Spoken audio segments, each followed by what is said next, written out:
आपण महाराष्ट्राला श्रीमंत राज्य म्हणतो, पण ते भारताच्या इतर राज्यांच्या परिप्रेक्षात म्हणतो. म्हणजे आपण बिहारशी तुलना करतो, पण जागतिक पातळीवर आपण एक लोअर मिडल इन्कम लेवलला आहोत. सर्वसामान्य शेतकरी कुटुंबाला आज निव्वळ पिकापासून शेती दारिद्र्याच्या वरच येणं शक्य आहे. ही आकडेवारी आहे शासकीय. शिकतायत मुलं, ती शेतीतली मुलं आहेत, शेतीत होत नाही. बाहेर काम जेव्हा बघायला जातात ना, तेव्हा बाहेर कामं मिळत नाहीत. म्हणजे मी शिकलो, पण आता मला पर्याय फक्त वडापावची गाडी टाकणे आहे. जरांगे पाटलांची व्याख्यानं जर ऐकलीत व्यवस्थित, मोठा बॅनर काय असायचा, गरजवंत मराठ्यांचा लढा. आणि ते सातत्याने काय म्हणतात, आपल्या लेकरांसाठी दलित, आदिवासी, ओबीसी, मराठा हे सगळे एकाच जात्यात दळले जात आहेत. एका शिक्षण नीट मिळत नाहीये, शेतीत परवडत नाहीये, बाहेर नोकरी, हा सगळ्यांचा एकत्र प्रॉब्लेम.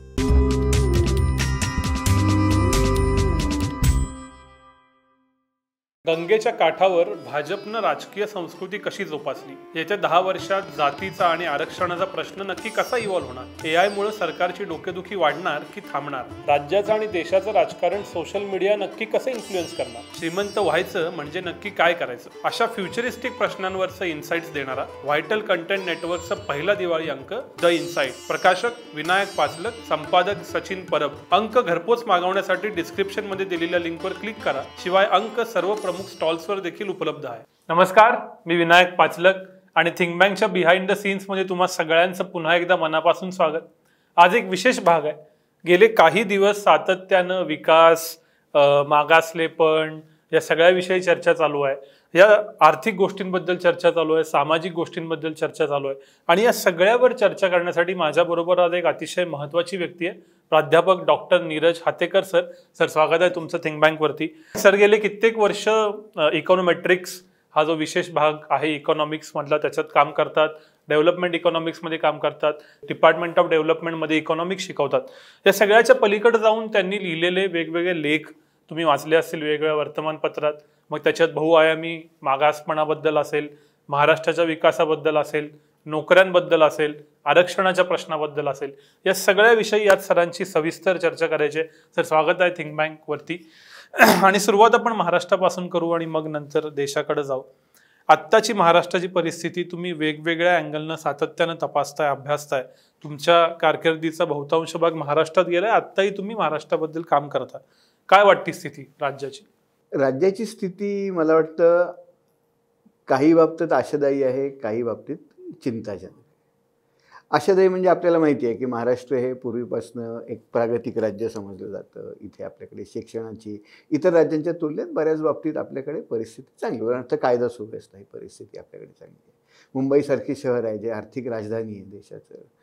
पण त्याचबरोबर काही गोष्टी चिंता करण्यासारखी, उदाहरणार्थ ग्रामीण पायाभूत सुविधांची परिस्थिती आज महाराष्ट्रामध्ये आपल्याला वाटते तेवढी चांगली नाही आहे. किंवा आपल्याला आरोग्याविषयक म्हणजे नॅशनल फॅमिली हेल्थ सर्वे दाखवतो की महाराष्ट्रामध्ये आपल्याला काही बाबतींमध्ये चिंता करण्यासारखी परिस्थिती, उदाहरणार्थ कुपोषणाबाबतीत आपल्याला काळजी करण्यासारखी परिस्थिती आहे. किंवा लहान मुलींचं 15 वर्षाच्या पेक्षा कमी वयात जी लग्न होतात, तो महाराष्ट्रामध्ये चिंतेची परिस्थिती आहे.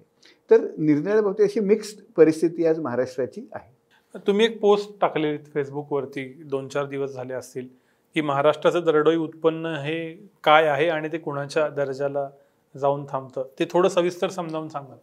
म्हणजे मध्ये ही महाराष्ट्र $1 ट्रिलियन करण्याची जी चर्चा होती तेव्हा मी थोडंसं अभ्यास करायला सुरुवात केला. महाराष्ट्र सध्या साधारण $425 बिलियन आहे. म्हणजे आपल्याला 2028 पर्यंत शासन जे म्हणत आहे की आपल्याला 1 ट्रिलियन गाठायचं आहे, तर त्याच्यासाठी आपल्याला 16% ग्रोथ आवश्यक आहे दर वर्षाला. आता ही नॉमिनल ग्रोथ आहे. म्हणजे जे आपल्याला 1 ट्रिलियन गाठायचं नॉमिनल म्हणजे असं की समजा माझं शेत आहे, शेतात आज 1 बटाटा निघाला आहे आणि तो बटाटा ₹1 आहे, तर माझ्या शेतातलं मूल्य ₹1 झालं. उद्या पुढच्या वर्षी समजा 1च बटाटा निघाला पण बटाट्याची किंमत ₹5 झाली, तर त्या बटाट्याची माझी शेतातली उत्पन्नाची किंमत ₹5 झाली. म्हणजे हे ₹5 नॉमिनल मूल्य झाले. पण किमती वाढ जर बाहेर काढली तर बटाटा एकच आहे, तो रिअल ग्रोथ झाली. तर हे जे 1 ट्रिलियन आहे 16% नॉमिनल वाढायला पाहिजे.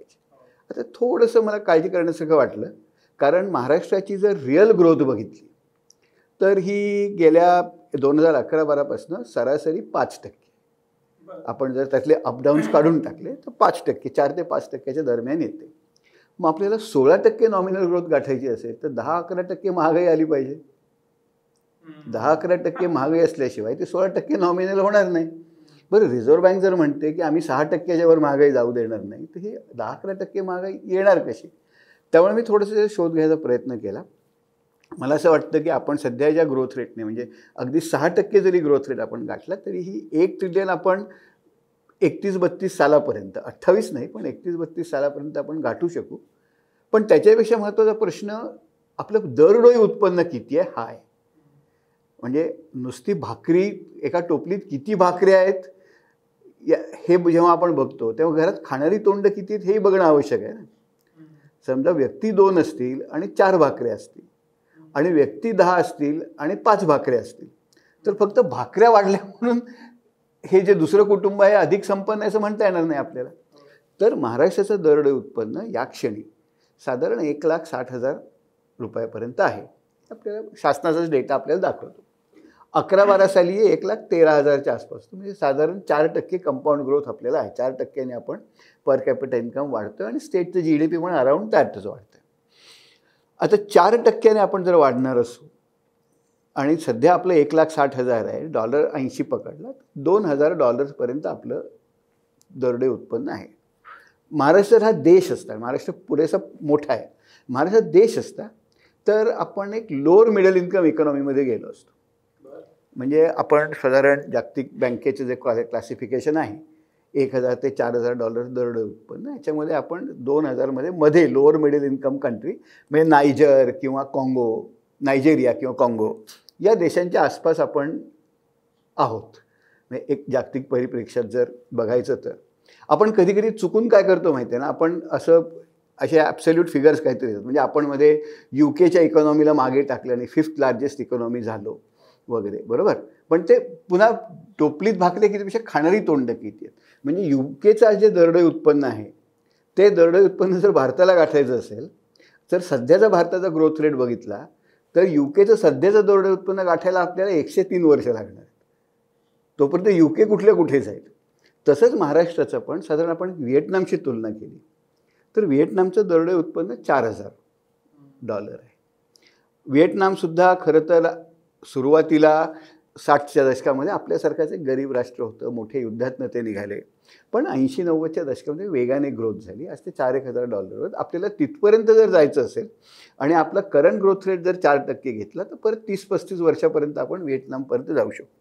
म्हणजे आपली आर्थिक परिस्थिती, आपण महाराष्ट्राला श्रीमंत राज्य म्हणतो पण ते भारताच्या इतर राज्यांच्या परिप्रेक्ष्यात म्हणतो. म्हणजे आपण बिहारशी तुलना करतो किंवा UPशी तुलना करतो तिथल्या गरीब भागांची, तेव्हा आपल्याला वाटतं की महाराष्ट्र प्रगत आहे.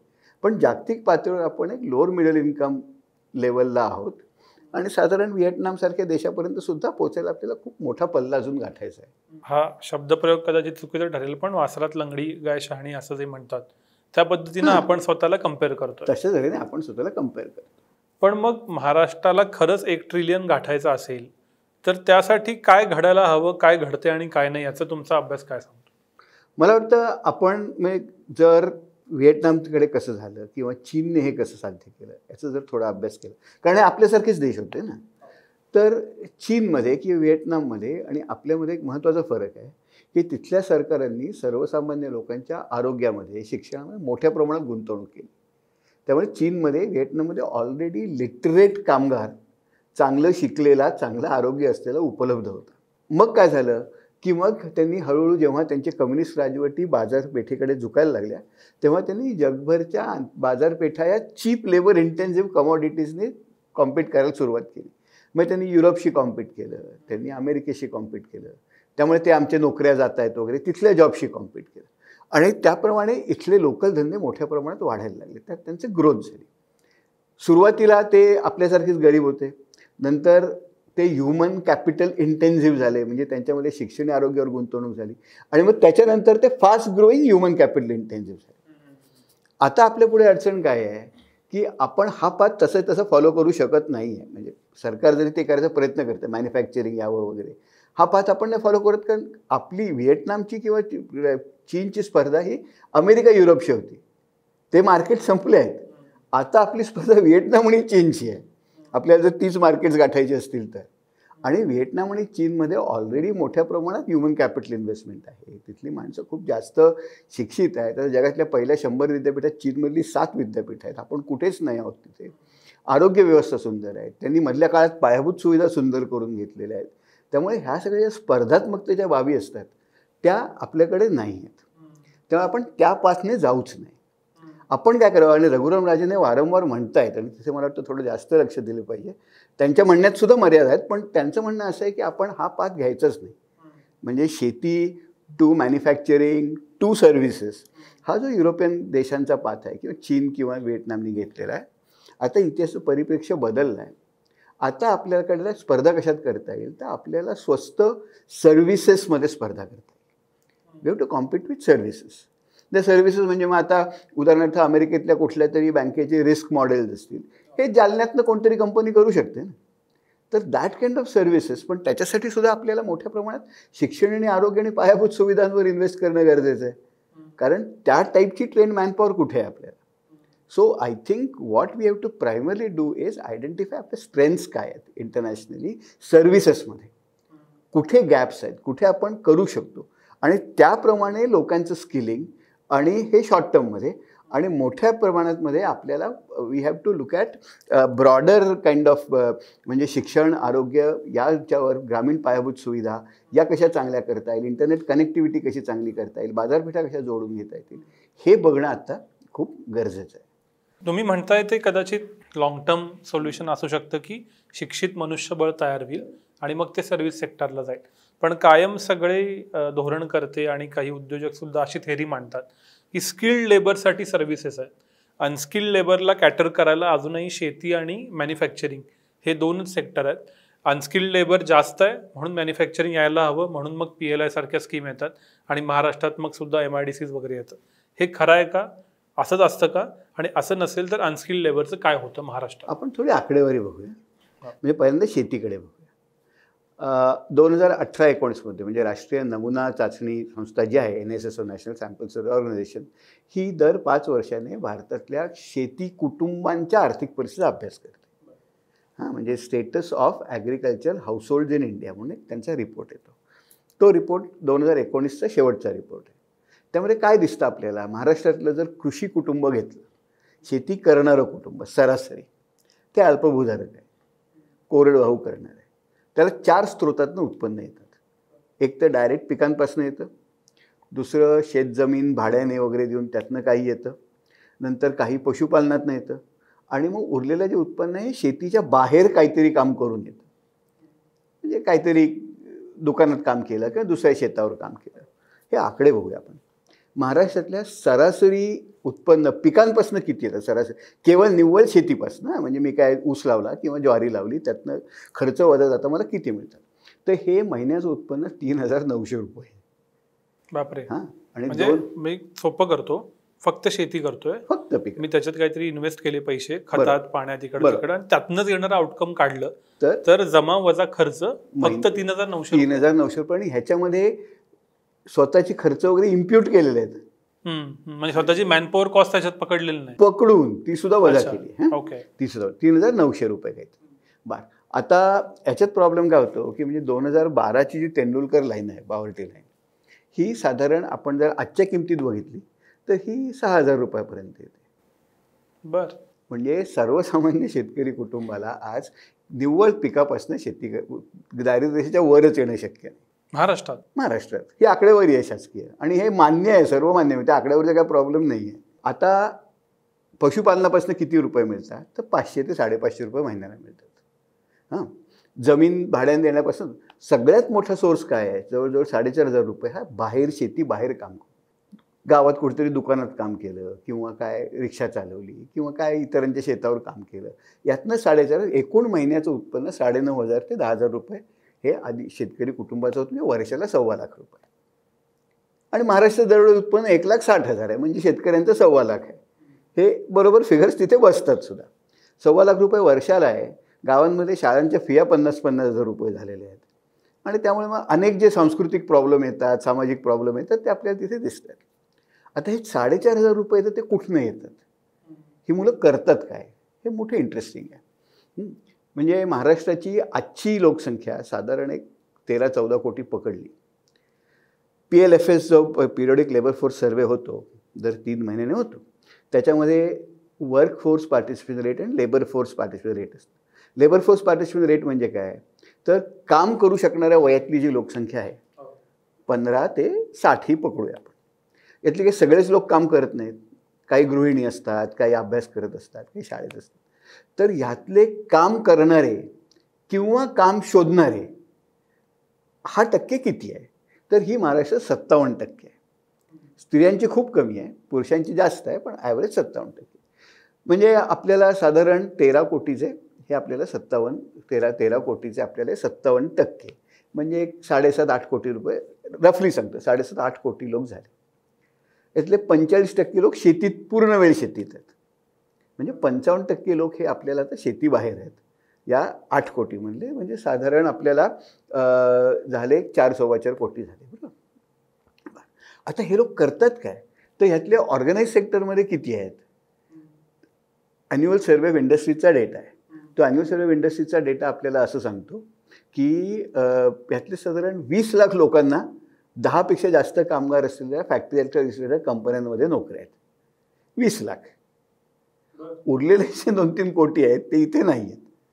हे 20 लाख लोक आहेत ते पण कसे आहेत, तर ती आकड्यावर जर बघितली तर आपल्याला असं दिसतं की कंपन्यांनी डायरेक्टली भरती केलेल्या लोकांची संख्या स्थिर आहे. सगळे कॉन्ट्रॅक्च्युअल आहेत. मेजॉरिटी कॉन्ट्रॅक्ट्समध्ये वाढ आहे. त्यामुळे हे सुद्धा कॉन्ट्रॅक्च्युअल नोकऱ्या आहेत. तर त्यात सरासरी उत्पन्न 20,000 रुपये महिन्याला.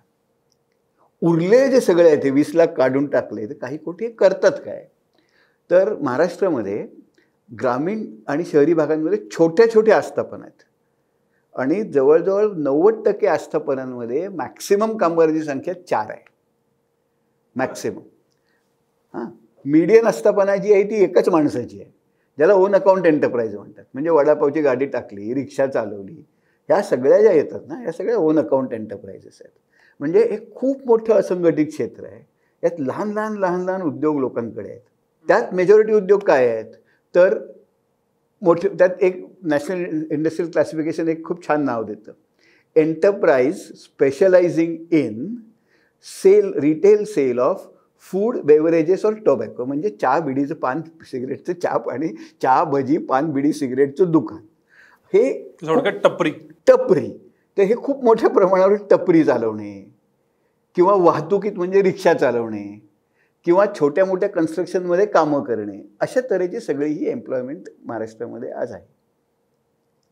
क्रायसिस हा आहे. याच्याबरोबर होतं आहे काय की शिक्षणाचं प्रमाण तर वाढतं आहे.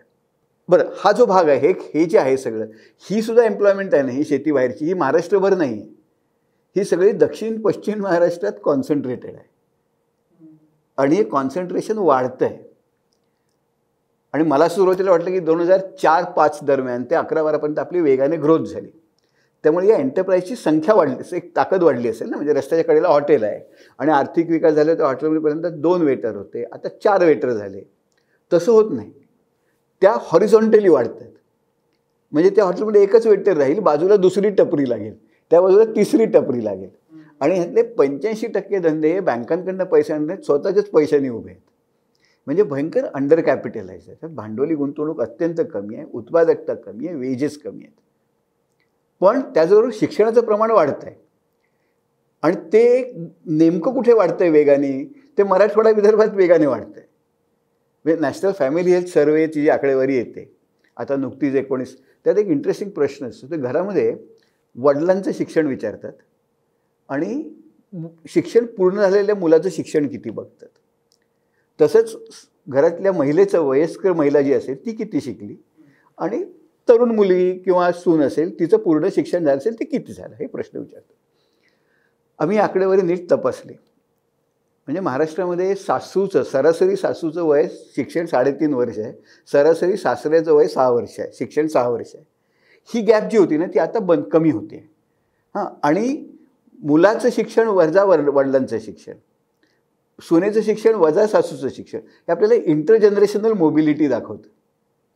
तर ही मोबिलिटी विदर्भामध्ये, मराठवाड्यामध्ये सगळ्यात जास्त आहे. म्हणजे पाठीमागच्या पिढीपेक्षा पुढची पिढी खूप शिकली. पुण्या मुंबईत हे प्रमाण कमी झालं कारण ऑलरेडी शिक्षणाचं प्रमाण जास्त होतं.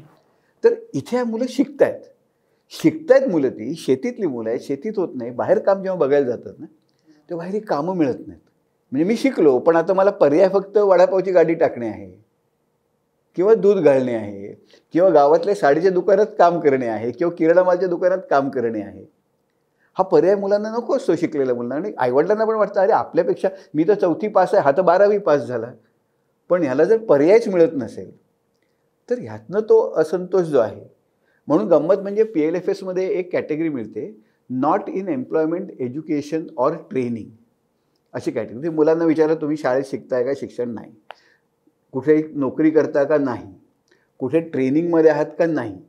तर अशी जी कॅटेगरी आहे ती 20 ते 30 वयोगटामध्ये ऑल इंडिया पातळीवर 42% मुलं 20 ते 30 वयोगटातली अशी आहेत. कारण होते काय, शिक्षण झालं आहे, मी आहे 22-23 वर्षाचा आहे, पण मला लगेच वडापावची गाडी टाकायची मानसिकता नाही ना. म्हणजे मी शिकून आलो आहे आता, टक्के टोणपे खाल तर 30च्या वर तो काहीतरी करतो, टाकतो.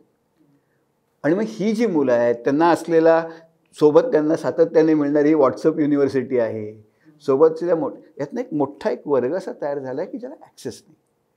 त्यामुळे अनस्किल्ड लेबर आहे आणि मग तो मॅन्युफॅक्चरिंगमध्ये येईल आणि मग नाहीतर शेतीमध्ये राहील, असं होत नाही. बरं मॅन्युफॅक्चरिंग येतं आहे का आपल्याकडे, तर ते येत नाही. म्हणजे महाराष्ट्रामध्ये शेतीचं शेअर 15% आहे, मॅन्युफॅक्चरिंग 20-22% आहे. तो गेले 20 वर्ष स्थिर आहे, तो वाढलेला नाही.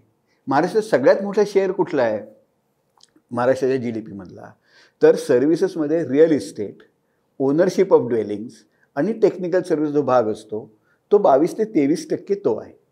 आणि त्याला 5% कन्स्ट्रक्शन, 27% महाराष्ट्राचा GDP आहे कन्स्ट्रक्शन आणि कन्स्ट्रक्शन रिलेटेड ॲक्टिव्हिटीजमध्ये. 27%. 5 ते 6% डायरेक्टली कन्स्ट्रक्शनमधून येणारी उत्पन्न आहेत. आणि बाकीची सगळी आहेत रिअल इस्टेट. म्हणजे काय, रिअल इस्टेट कंपन्या असतात त्या हे घरं वगैरे बांधतात त्यांचं उत्पन्न, घर भाडी, आणि मग काय टेक्निकल सर्व्हिसेस असतील त्या ब्रोकर वगैरे, या सगळ्यातनं ही जी उत्पन्न आहेत हा महाराष्ट्राचा सर्वात मोठा उत्पन्नाचा स्रोत आहे. मॅन्युफॅक्चरिंग नाही आहे. Manufacturing is not coming. आणि मॅन्युफॅक्चरिंग आपोआप कसं येईल ना, म्हणजे मॅन्युफॅक्चरिंग कुठे येईल जिथे तुझ्याकडे स्किल्ड लेबर उपलब्ध आहे, जिथे इन्फ्रास्ट्रक्चर फॅसिलिटीज उपलब्ध आहेत, तिथे करणं makes business sense. That is not working out. कारण तो जो स्कोप आहे, म्हणजे चीनने जे केलं, व्हिएटनामने जे केलं, लेबर इंटेन्सिव्ह चांगलं स्किल्ड लेबर घेऊन, आणि त्यांच्याकडे काही म्हणजे चीनने उदाहरणार्थ आपलं exchange rate deliberately under valued ठेवला. त्यांना ते पूर्ण लोकशाही नसल्यामुळे त्यांना काही गोष्टी शक्य होत्या, त्या सुदैवाने आपल्याला शक्य नाही आहेत लेबर लॉज पूर्णपणे बायपास करणं. तर या सगळ्या प्रोसेसमधनं त्यांना ते शक्य झालं. तो मार्ग आपल्याला उपलब्ध नाही आहे आता. त्यामुळे we have to think differently. तुम्ही हे जे एवढं सगळं सांगितलं हे डोळे उघडवणारे तर आहेच, पण यातल्या 2 लर्निंग्स माझ्यासाठी महत्त्वाच्या आहेत आणि त्या थोड्या अधिक समजून घ्यायची माझी इच्छा आहे. तुम्ही जे सांगितलं त्याच्यानुसार आज आपण पुण्यात बसलो आहे, आमचा बराचसा ऑडियन्स एज्युकेटेड IT आणि अशा क्षेत्रातनं आहे, तो थिंक बँकचा. पण अशी लोक आणि जी एम्प्लॉईड आहेत ही फार फार तर 30-40 लाख असतील मॅक्सिमम महाराष्ट्रामध्ये, आणि बाकी सगळ्यांच्या पेक्षा एम्प्लॉईड 20 लाख आहेत. म्हणजे बरोबर, पण अजून काय एंटरप्रेन्योर असतील, इतर काय छोटे मोठे धंदे, स्टार्टअप असतील, मॅक्सिमम म्हणजे नॉलेज इकॉनॉमी मध्ये आता फार फार तर 30 ते 40 लाख लोक असतील 14 कोटीतली. ऍब्सोल्युटली. त्यामुळे त्यांचं जग आणि इतर महाराष्ट्राचं जग हे पूर्ण वेगळं आहे. पूर्ण वेगळं. हा पहिला भाग. ह्याचा हे का आहे हे मला समजून घ्यायचं आहे. आणि पुन्हा त्याला जोडून हे मग मुंबई पुणे महानगरात, मुंबई पुणे नागपूर नाशिक असं आहे का. दुसरा प्रश्न, 45% तुम्ही अशी लोक म्हणताय की जी शिकलीत, तरुण आहेत, पण ते आता कुठेही एम्प्लॉईड नाही. असं असेल तर मग त्यांना ऑप्शन काय दिला पाहिजे आता महाराष्ट्रानं? तो मॅन्युफॅक्चरिंग आहे का, तो सर्व्हिसेस आहे का, इनोव्हेशन आहे का, फार्म रिलेटेड काहीतरी आहे, हे काय? असे 2 मला मेजर प्रश्न पडले तुमच्या उत्तरात. मला असं वाटतं की मॅन्युफॅक्चरिंगचा पुन्हा विचार केला पाहिजे. कारण नुकताच आत्ता एक मी पेपर बघत होतो, बॉल्डविन नावाच्या माणसाचा, त्या आता असं म्हणतायत की मॅन्युफॅक्चरिंगमध्ये व्हॅल्यू ॲडिशन, मॅन्युफॅक्चरिंग एक्सपोर्ट्समध्ये मॅन्युफॅक्चरिंग स्टेजला सर्वात कमी व्हॅल्यू ॲडिशन होत आहे. बरं, व्हॅल्यू ॲडिशन होतं आहे कुठे, तर प्री फॅब्रिकेशन किंवा post fabrication maximum value addition आहे. त्याला व्हॅल्यू ॲडिशन स्माईल कर्व म्हणतात. अच्छा. म्हणजे जर या ॲक्सेसवर जर आपण मॅन्युफॅक्चर स्टेजेस घेतल्या, प्री आणि पोस्ट, तिथे व्हॅल्यू ॲडिशन सगळ्यात जास्त आहे, मॅन्युफॅक्चर सगळ्यात कमी आहे. आणि ह्याचं एक महत्त्वाचं कारण आहे, जे ऑफशोर मॅन्युफॅक्चरिंग जे येत आहे ना, आता ऑफशोर जे मॅन्युफॅक्चरिंग होतं, it's all very low manufacturing activity. High value addition जे ॲक्टिव्हिटीज आहेत मॅन्युफॅक्चरिंगच्या त्या व्हॅल्यू चेनमधल्या त्या परदेशातच आहेत. हां, साधं आहे ना. आता फॉक्सकॉन हे सगळं असेंब्ली करत आहे. फॉक्सकॉनची मार्केट व्हॅल्यू किती आहे आता? $70-75 बिलियन. ॲपल काहीही मॅन्युफॅक्चर करत नाही, आउटसोर्स करतं. ॲपल फक्त कल्पना घालतं. ॲपलची मार्केट कॅप किती आहे आता? ॲपलची मार्केट कॅप साधारण $3 ट्रिलियन आसपास आहे, म्हणजे 40 पट आहे. त्यामुळे there is scope for ideas. त्यामुळे सर्व्हिसेसचा जो यात जो लो हँगिंग फ्रुट्स जे आपल्याकडे आहेत ना, तर तशा तऱ्हेचे फ्रुट्स आपण एक्सप्लॉइट करू शकू इन प्रिन्सिपल. म्हणजे उदाहरणार्थ खूप सर्व्हिसेस आहेत ज्या आपण इथे बसून करू शकतो, आपली माणसं तिकडे जायची गरज नाही. हां, म्हणजे डेटा ॲनालिटिक्स आहे उदाहरणार्थ, किंवा बँकांसाठी वगैरे काही बेसिक फायनान्शियल ॲनालिसिस आहे, रिस्क मॉडेलिंग आहे, लीगल सर्व्हिसेस आहेत. ह्या गोष्टी आपण we can effectively do it. हां, पण त्याच्यासाठी आत्यंतिक गरज कुठे आणि आपली अडचण कुठे होती आहे की आपण अजूनही शिक्षणामध्ये या वर्कफोर्सला हे ट्रेन करण्यासाठी जे आवश्यक आहे यासाठी एक बेस लेवल एज्युकेशन आवश्यक आहे. प्राथमिक शिक्षण तरी उत्तम असलं तरच मी त्याला मग पुढे काही गोष्टींमध्ये ट्रेन करू शकतो. तर प्राथमिक शिक्षण इज अ क्रायसिस. म्हणजे एसरचा डेटा आपल्याला काय दाखवतो की 7वीतल्या मुलांना दुसरीची पुस्तकं वाचता येत नाहीत, त्यांचं प्रमाण वाढत चाललं आहे महाराष्ट्रामध्ये. ज्या 7वीतल्या मुलांना दुसरीची पुस्तकं वाचता येत नाही हे प्रमाण जवळजवळ आता 40%वर आलं आहे महाराष्ट्रात. तर प्राथमिक एज्युकेशनमध्ये ही जी लॅक्युना असेल ना, त्यामुळे आपण तो जो स्किल्सचं मार्केट आहे, जे एक सर्व्हिसेसचं मार्केट आहे, हे मार्केट पुढे घेऊन जाऊ शकत. मग आपल्याला काय केलं पाहिजे? एक्झिस्टिंग गोष्टी ज्या लोक करत आहेत, म्हणजे काय, मी रिक्षा चालवत असेल, म्हणजे वडापावची गाडी असेल, किंवा माझं छोटं रेस्टॉरंट असेल, तर या गोष्टींना मी कसा पुशअप करू शकतो? कारण हे सगळं क्रायसिस ड्रिव्हन आहे. ॲग्रिकल्चरमध्ये माझ्याकडे अडचणी आहेत, ॲग्री तुम्ही बाहेर पडू शकत नाही, आणि ॲग्रिकल्चर पुढे येणारे प्रश्न आता काही प्रमाणात आपल्या कंट्रोलमध्ये, काही प्रमाणात कंट्रोलमध्ये नाही आहेत. म्हणजे इनपुट्सची किमती वाढत चाललेल्या आहेत, पुढची व्हॅल्यू चेन बनत नाही आहे, ती बनवण्यासाठी प्रयत्न केले पाहिजेत. शेतकऱ्याला अधिक भाव कसा मिळेल हे बघितलं पाहिजे. हे सगळं एकीकडे. पण दुसरीकडे आपल्याला शेतीच्या बाहेर जी मुलं काम करत आहेत, लहान मोठं काम, आणि आम्हाला एक दिसलं, आम्ही खूप काळजीपूर्वक अभ्यास केला, तेव्हा असं लक्षात आलं की याचा एक महत्त्वाचा डिटर्मिनंट हा ग्रामीण पायाभूत सुविधांवर. म्हणजे माझ्या गावात रस्ता आहे की नाही, बारमाही रस्ता जोडलेला आहे की नाही, मला छोटी बाजारपेठ उपलब्ध आहे की नाही, मी कोंबड्या पाळतो पण मला ते बाजारपेठेत विकता नाही आलं तर मला उत्पन्न कुठनं मिळणार? तर हे जे कनेक्टेड, बँक जवळ आहे की नाही, शाळा जवळ आहे की नाही, तर ह्या ज्या मोठ्या गॅप्स महाराष्ट्रात आहेत, विशेषतः पश्चिम दक्षिण महाराष्ट्र सोडून उरलेल्या मराठवाडा विदर्भामध्ये मोठ्या गॅप्स आहेत. तर या गॅप्सवर आपण, आणि हे करण्यासाठी आपल्याला काय केलं पाहिजे? इथे परत पुढचा प्रश्न येतो की हे करणार कोण? हे काम कोणाचं? ग्रामीण पायाभूत सुविधा देण्याचं हे काम ग्रामपंचायत, जिल्हा परिषद, लोकल बॉडीजचं आहे. मग लोकल बॉडीजना सक्षम करणे. आज ग्रामपंचायतींना आर्थिक सोर्सेस फार नाहीच आहेत ना, म्हणजे आपण पाणीपट्टी, घरपट्टी आणि काय 15 वित्त आयोग वगैरे. तर हे प्लॅनिंग त्यांना नीट कसं करता येईल, त्यांच्याकडे रिसोर्सेस कसे येतील, ते ऑटोनॉमस कसे होतील, त्यांना जास्त सक्षम कसं करता येईल, त्यांना त्यांचे निर्णय अधिक चांगले कसे घेता येतील, या सगळ्यांची कपॅसिटी बिल्डिंग जर लॉंग टर्ममध्ये केली तर मग स्थानिक पातळीवर, आणि हे आपल्याकडे नाही आहे. म्हणजे एक प्रसिद्ध पेपर आहे, लँड प्रिचेट नावाचे, वर्ल्ड बँकेचं आहे, 2009चा पेपर आहे तो. त्या पेपरने प्रश्न विचारला की इज इंडिया फ्लेलिंग स्टेट? फ्लेलिंग स्टेट म्हणजे काय? की वरच्या पातळीवर आपली क्षमता खूप असते. आपण मंगळावर यान पाठवू शकतो, आपण दर 5 वर्षाने मोठ्या प्रमाणात निवडणुका, अत्यंत गुंतागुंतीचा प्रकार आहे हा, करू शकतो. आपण पटकिनी कोविड वॅक्सिनेशन्स करू शकतो. या एपिसोडिक गोष्टी आपण मोठ्या करू शकतो. पण रोजचं जे डे टू डे गव्हर्नमेंट असते ना, रेशन कार्ड देणे, खड्डे बुजवणे, नळ जोडणी देणे, इथे आपली क्षमता खूप कमी आहे. म्हणजे जसं आपण खाली येत जातो तशी आपली क्षमता शासनाची खूप कमी कमी होत जाते. आणि मग खूप कमी जर असेल तर शेवटी ग्रामपंचायत रस्ता बनवायचं काम कोणाचं आहे? ग्रामपंचायतीचं तिथे आहे ना, स्थानिक पातळीवर आहे, जिल्हा पातळीवर आहे, तालुका पातळीवर आहे. तिथे आपली क्षमता खूपच कमी पडते. आणि ती क्षमता जर कमी होत असेल तर मग प्राथमिक शिक्षणाकडे कोण कसं डिलिव्हर होणार? प्राथमिक शिक्षण, PHC कशी डिलिव्हर होणार? आरोग्य कसं डिलिव्हर होणार? आणि जर माझ्याकडे आज 30-35% मुलं NFHS दाखवतं कुपोषित आहेत, 60 ते 65% मुलं ॲनिमिक आहेत, याचे परिणाम होतात मुलांवर. तर मला एक पुढची पिढी जर सक्षम शिकलेली ते कॉम्पिटेटिव्ह कशी होईल इंटरनॅशनली. म्हणून ग्रामीण व्यवस्थांना किंवा या ज्या व्यवस्था खाली सरकार नीट बांधून घेणे हे आज खूप महत्त्वाचं झालं आहे. आणि ते कसं करता येईल तर मला वाटतं उदाहरणार्थ केरळमध्ये आज 40% बजेट सरकारचे ग्रामपंचायतींकडे जातात. तिथल्या ग्रामपंचायती खूप पॉवरफुल आहेत, खूपच. आणि याचा परिणाम काय दिसतो, प्रत्येक गावात रेशनिंग दुकान आहे, प्रत्येक गावात PHC आहे, स्थानिक पातळीवरचं इन्फ्रास्ट्रक्चर सुंदर आहे, शिक्षणाचं प्रमाण उत्तम आहे. त्यामुळे if you can deliver that kind of a thing, म्हणजे हे सगळं मल्टीप्रॉंग गोष्टी करायला पाहिजेत.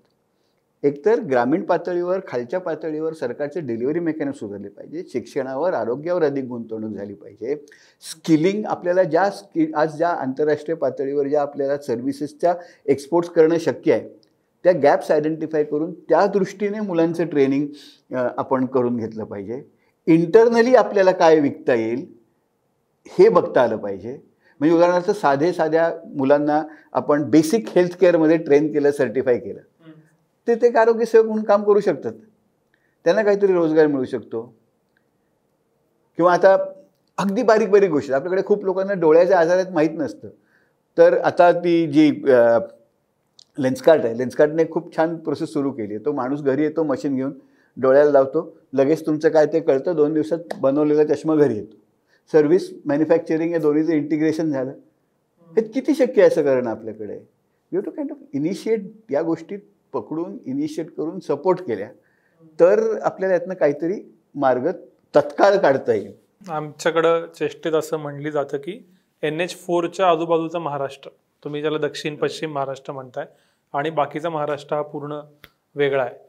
दुसरं याच्यामुळंच मग मायग्रेशन वाढतंय का? ग्रामपंचायती जिल्हा परिषदा एम्पॉवर होतील त्यावेळेला होतील, आपल्या भल्यासाठी आपण शहराकडे येऊ, तिथं कदाचित बेटर गोष्टी असतील, अशा आशेनं पुणे असेल, मुंबई असेल, काय नागपूर नाशिक असेल, इथं जे मायग्रेशन होतंय आणि त्यातनं जे वेगळे सामाजिक राजकीय प्रश्न तयार होत आहेत, याला हे मुख्य कारण आहे का? हो ना, कारण आपला सगळा विकासाचा पॅटर्न हा काही शहरांमध्ये आणि शहरांच्या आजूबाजूला असलेल्या भागांमध्ये कॉन्सन्ट्रेटेड आहे. बरं, शहरामध्ये काय असतं, इकॉनॉमीज ऑफ ॲग्लोमरेशन असतात. म्हणजे चणे फुटाणे विकून मी गडचिरोलीच्या एका गावात जेवढे पैसे कमवू शकतो त्यापेक्षा कितीतरी पटीने तेवढाच वेळ तेच काम करून मी मुंबईत मरीन ड्राईव्हवर जास्त पैसे मिळवू शकतो. ही साधी ॲग्लोमरेशन इकॉनॉमीचा हिशेब आहे. कारण खूप माणसं असतात, गर्दी असते, गिरायकं लवकर मिळतात, चणे फुटाणे पण लवकर मिळतात, ते सगळे सप्लाय चेन व्यवस्थित असते. हे अनेक ॲडव्हान्टेजेस एकावर एक असणारे शहरांमध्ये असतात. आणि त्यामुळे साहजिक शहरं ही मॅग्नेट होतात, कारण शहरांमध्ये तेवढ्याच श्रमामध्ये मला अधिक जास्त चांगला रोजगार मिळू शकतो. बरोबर. तर दॅट इज वाय शहरं येतच राहणार, शहरांकडे मायग्रेशन होतच राहणार, कारण शहरं ही ग्रोथ इंजिन्सच असतात. आणि मला असं वाटत नाही की जरा ग्रामीण भागांचा सगळा विकास झाला तरी लोक शहरांकडे येणं थांबतील, कारण शहरांमधलं एक सांस्कृतिक अट्रॅक्शन असतं, कल्चरल गोष्टी असतात. जगात शहरं कुठे असतात जिथे स्ट्रेंजर्स एकमेकांना भेटतात. जगात सगळं इनोव्हेशन जे झालं आहे हे शहरांमध्ये झालं आहे. म्हणजे युरोपमध्ये अर्बनायझेशन झालं नसतं तर प्रिंटिंग प्रेस नसती तयार झाली, कारण लोक एकमेकांना भेटतात, वेगवेगळ्या संस्कृती भेटतात, चर्चा होते, विषय निर्णय, एक वेगळं वातावरण असतं. त्यामुळे cities will always keep on attracting people. अधिक संधी तिकडे असेल, डायनॅमिझम असेल. पण ग्रामीण भागांमध्ये मायग्रेशनपेक्षा जो डिस्ट्रेस सध्या आपल्याला दिसतोय, की डिस्ट्रेसमुळे मला मायग्रेशन करावं लागतंय, संधीमुळे नाही. तर तर तो मात्र आपल्याला तत्काळ त्यावर काम करणं आवश्यक. हे जे सामाजिक प्रश्न तयार झाले, तुम्ही लेख लिहिलात की आरक्षण मिळेल पण नोकऱ्या कुठे आहेत, तर आरक्षणाचा प्रश्न सातत्यानं गेल्या 10 वर्षात महाराष्ट्रात आणि बहुतांश भारतातल्या ॲग्रेरियन भागात तयार झालाय. कसं बघता तुम्ही या प्रश्नाकडं, आणि नोकऱ्या येणार आहेत कुठून? मला वाटतं 2 ह्याला पाहिजे. एक तर आपण मगाशी बघितलं की शेतीमधला जो क्रायसिस आहे, शेती परवडत नाही, शेती बाहेर काम करणं आवश्यक आहे. बाहेर जे काम मिळतं आहे, मुलं शिकत आहेत, पण बाहेर जे काम मिळतं आहे ते शिकलेल्या मुलांना, विशेषतः वडिलांच्या पेक्षा कित्येक पटीने, म्हणजे जरांगे पाटलांची व्याख्यानं जर ऐकलीत व्यवस्थित, शेवटच्या काही व्याख्यानांमध्ये त्यांच्यामध्ये पाठीमागे मोठा बॅनर का असायचा, गरजवंत मराठ्यांचा लढा. आणि ते सातत्याने काय म्हणतात, आपल्या लेकरांसाठी सातत्याने काय दिसतंय तिथे की मुलं शिकत आहेत पण शिकून हाताला काही लागत नाही आणि शेती परवडत नाही. आणि ही जी म्हणतो हा नीट वर्ग जो आहे ना, हा मराठ्यांमध्ये किंवा सर्वच जातींमध्ये आता मोठ्या प्रमाणात आहे. सरकारी नोकऱ्या पुरेशा प्रमाणात उपलब्ध नाही आहेत, नाहीच आहेत. आणि ज्या पण आता आहेत त्या बहुतेक सगळ्या आता कॉन्ट्रॅक्च्युअलच नोकऱ्या होत आहेत. सरकारमध्ये सुद्धा ज्या ऑफिशियल नोकऱ्या आहेत, त्यामुळे आरक्षण कसं होतं की एखाद्या गावात मी आहे, मग त्या गावात एखादा दलित व्यक्ती असते, ती शिक्षक झालेली असते, नोकरी असते, मग हळूहळू तिचं प्रमोशन होतं, तर घर बनतं, गाडी येते, हे सगळं दिसतं ना. किंवा एखादा पोलीस झालेला असतो दलित, ते लगेच मायग्रेशन, ते ट्रान्झिशन दिसतं. आणि त्यामुळे आरक्षण हा मार्ग आहे हे दिसायला लागतं. दुसरं या समाजांचा काय प्रॉब्लेम आहे की शिक्षण, आता शेतीचा प्रॉब्लेम म्हणून मेडिकल किंवा इंजिनिअरिंगच्या ज्या फी आहेत त्याही परवडत नाही आहेत. आणि स्पष्ट दिसतं की रिझर्वेशन आरक्षण मिळालं तर आपल्याला फिया भरता येणार नाहीत. त्यामुळे एकूणच आर्थिक कचाट्यात सापडलेले हे लोक आहेत. फक्त सरकारी नोकऱ्या पुरेशा नाही आहेत, पण त्यालासुद्धा खरं आपण नीट बघितलं पाहिजे. म्हणजे आम्हाला आपण जे म्हणालो की आपली ग्राउंड लेवलवर स्टेटची कपॅसिटी खूप कमी आहे. आणि त्याला एक महत्त्वाचं कारण आहे की आपल्याकडे पुरेशी माणसंच नाही आहेत. आपल्याकडे पुरेशा नर्स नाही आहेत, पुरेसे पोलीस नाही आहेत, पुरेसे कोर्टामध्ये, आपल्याला लोअर कोर्टांमध्ये पुरेशी माणसं नाही आहेत. भारतामध्ये दर डोई म्हणजे साधारण आपल्या एकूण लोकसंख्येच्या 3.8% पब्लिक सेक्टर एम्प्लॉईज आहेत. आपल्यापेक्षा जगात फक्त कमी बांगलादेशामध्ये आहेत. बर, हां, नाही परत एकदा सांगा. म्हणजे 100 लोकांच्या पाठीमागं आपल्याकडे 3.8 हे पब्लिक सेक्टर एम्प्लॉईज आहेत सरकारी. बर, आपल्यापेक्षा कमी जगात फक्त बांगलादेशमध्ये आहेत. इंटरनॅशनल लेबर ऑर्गनायझेशनची ही डेटा वेबसाईटवर आहे त्यांच्या. इस्रायलमध्ये बघितलं तर 19 आहेत. म्हणजे प्रत्येक 5वा माणूस सरकारी नोकरीत. 5वा माणूस सरकारी नोकरीत आहे. युरोपमध्ये किंवा जर इव्हन पाकिस्तानमध्ये 7 आहेत. हां, किंवा साधारण चीनमध्ये 8 वगैरे आहेत. 8, 9, 12 अशा जगभरची आकडेवारी आहे. त्यामुळे मुळातच आपल्याकडे पब्लिक सेक्टरची साईजच छोटी आहे. माझं असं प्रामाणिक मत आहे की आपल्याला जर शिक्षण, आरोग्य ही डिलिव्हरी नीट वाढवायची असेल, नीट करायची असेल, तर आपल्याला किमान एशियन देशांसाठी, ज्यांना आपण चीन, व्हिएटनाम, ज्या काही देशांच्यापर्यंत आपण गाठायचा प्रयत्न करतो आहे, त्यांची जर 6 ते 7 ही टक्के असेल, आपल्याला तेवढी माणसं तर वरती गेली पाहिजेत. म्हणून पहिल्यांदा we have to make a case की या नोकऱ्याची संख्या वाढली पाहिजे. आणि खरंच आवश्यक आहे. म्हणजे आपल्याकडे पोलिसांची संख्या इतकी कमी आहे, सक्सेसफुल पोलिसिंग होऊ शकत नाही ग्रामीण भागांमध्ये. त्यावर किती दबाव असतो. शिक्षक पुरेसे नाही आहेत, नर्सेस पुरेशा नाही आहेत, ग्रामपंचायत आपल्याला म्हणजे पुरेसा तो सपोर्टच नाही. तर ही माणसं आणणे ते करून घ्यायला पाहिजे. मला वाटतं दुर्दैवाने आता काय झालं आहे की या आरक्षणाची मागणी ही अल्टिमेटली ही झिरो सम गेम आहे. म्हणजे 50% जर लिमिट असेल तर मला जर तुम्ही 2-3% देत असाल तर इतरांचं कोणाला काढून घ्यायला पाहिजे. आणि त्यामुळे संघर्ष आहेत. पण दलित, आदिवासी, ओबीसी, मराठा हे सगळे एकाच जात्यात दळले जात आहेत. एका शिक्षण नीट मिळत नाही आहे, शेतीत परवडत नाही आहे, बाहेर नोकरी, हा सगळ्यांचा एकत्र प्रॉब्लेम आहे. त्यामुळे ह्याच्याकडे केवळ आरक्षण न बघता आणि एकमेकांचे विरोधी न बघता यांनी जर एकत्र येऊन हेच मोबिलायझेशन जर म्हणायला लागलं की जागा भरा, सरकारी जागा भरा, जागांची संख्या वाढवा, पुरेसे पोलिसच तुमच्याकडे नाही आहेत, इतके पोलीस भरा, इतके नर्सेसचे अपॉइंटमेंट करा. ते नसेल तर मग त्या नर्सेसना शिकवायला इथे कॉलेजेस काढा, तिथे आम्हाला भरती करून घ्या, आम्हाला तिथे शिकवा, फिया कमी ठेवा त्याच्या. जर अशा तऱ्हेचं हे मोबिलायझेशन होऊ शकलं ना, तर मग हे म्हणजे भुजबळ आणि जरांगे यांच्यामध्ये कलगीतुरा होण्याची काहीच गरज, हे सगळ्यांचाच प्रश्न आहे. त्यामुळे मला वाटतं हे राजकारण थोडं त्या दिशेने. दुर्दैवाने आपल्याकडे कसं होतं की राजकारण हे जातीभोवती लगेच फिरतं आणि जात हाच मोबिलायझेशनचा आपल्याला एक पॉईंट होतो. पण जे महत्त्वाचे इश्यूज त्याच्या मागचे असतात हे इश्यूज मग मागे पडतात. तसं दुर्दैवाने इथे होतं आहे. सरकारी नोकऱ्यांसाठी स्पर्धा, मग त्याच्यासाठी असणारं करप्शन, आणि म्हणून मग प्राध्यापकांच्या भरतीसाठी सध्या जे 60-70 लाख रुपये रेट चाललेला आहे तो साहजिक आहे ना, कारण एवढ्या लोकांना ती पाहिजे आहे, कारण ती एवढी गॅप आहे.